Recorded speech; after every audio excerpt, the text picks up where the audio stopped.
And that is the glorious sights over Durban this morning. The sun has come up and we are at the Greyville Racecourse, coming to you live in anticipation and in the build-up to the Vodacom Durban July. We've heard about a couple of the favourites: Legal Eagle, French Navy, Wiley Hall, Futura, Majmu.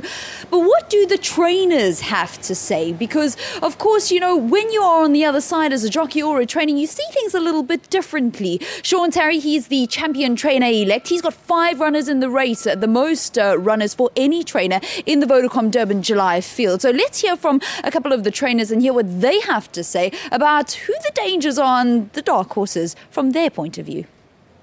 Obviously, the Wiley Hall has done nothing wrong since last year's Vodacom July. His prep has been immaculate, and I think he's also going to be one of them that we're going to have to watch. Futura, I think, will be one of the horses in Wiley Hall, obviously, and there'll be a lightweight, obviously, Majmu. Legal Eagle, the 3-year-old, phenomenal performance last time out, giving weight and hiding to some older horses.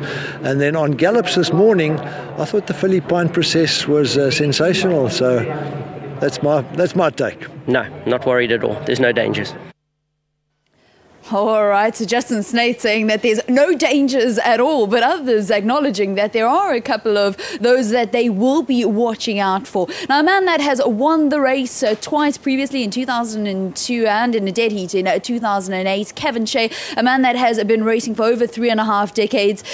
You have since retired. I know that you're doing some stuff with international broadcasters speaking about racing, so you haven't left the racing fraternity just yet, but you know this race very well. Good morning to you, Kevin. Good morning. Thanks for nice to be here a bit early.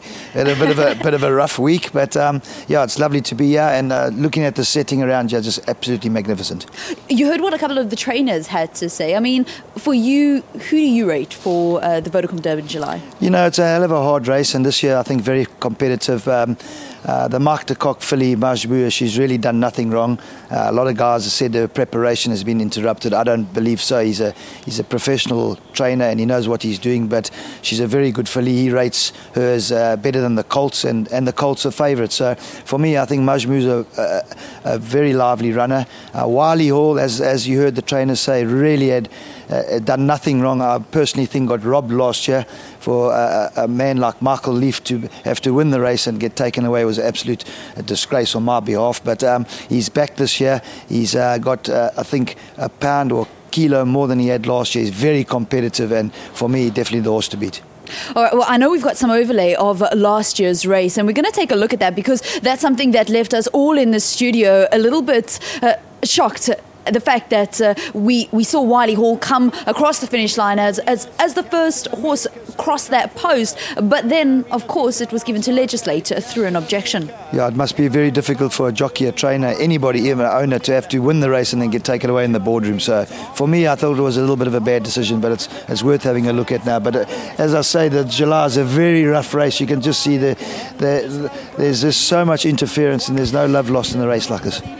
What does it actually take to win this race? We know that you have done it twice previously. What does it actually take? You need the animal is the most important thing, the horse, and you need a lot of luck in the racing. As you see, we had 20 runners last year. This year we've only got 18, which maybe help a little bit, but we're on half the track.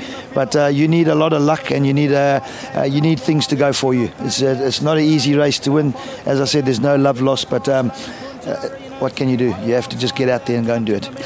What is it like? I mean, it's 2,200 meters. It goes by so quickly, but there's so many nuances and so many things that are actually happening in the race that sometimes we don't get to see and we don't get to experience. Yeah, no, listen, It's as I said, it's a very rough race. The guys are raced very tight. This track today now is half the size it used to be. Well, it's the same track as last year, but you can see you don't want to be too far back. You don't want to be too handy. But last year they went very slow. I was fortunate to ride the favourite, Louis the King, and I just had no luck. I got caught 3 wide. I'm at 3/4 of the way back with the red cap on there, and we were just in so much trouble all the way. It was just the horse had absolutely no chance. So it's all about positioning before you come into that first bend. Absolutely, you got to get yourself in the right position. You got to have a lot of luck and a lot of things go for you.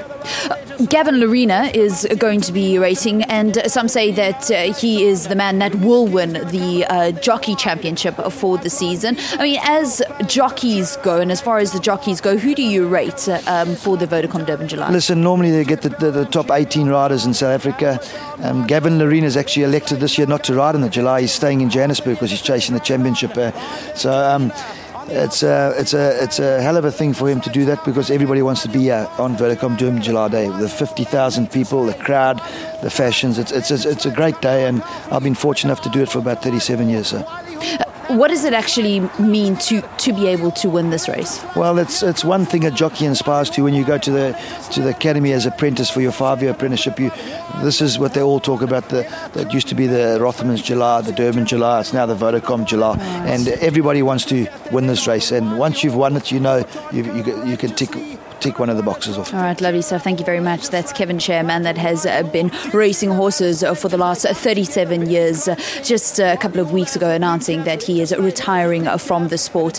That's how we conclude this crossing from Greyville Racecourse. We're going to have a little bit more for you right here on Morning Live. With the pink cap, Futura's absolutely flying down the inside. Wiley Hall and Legislate coming down to the line. Wiley Hall just makes it home.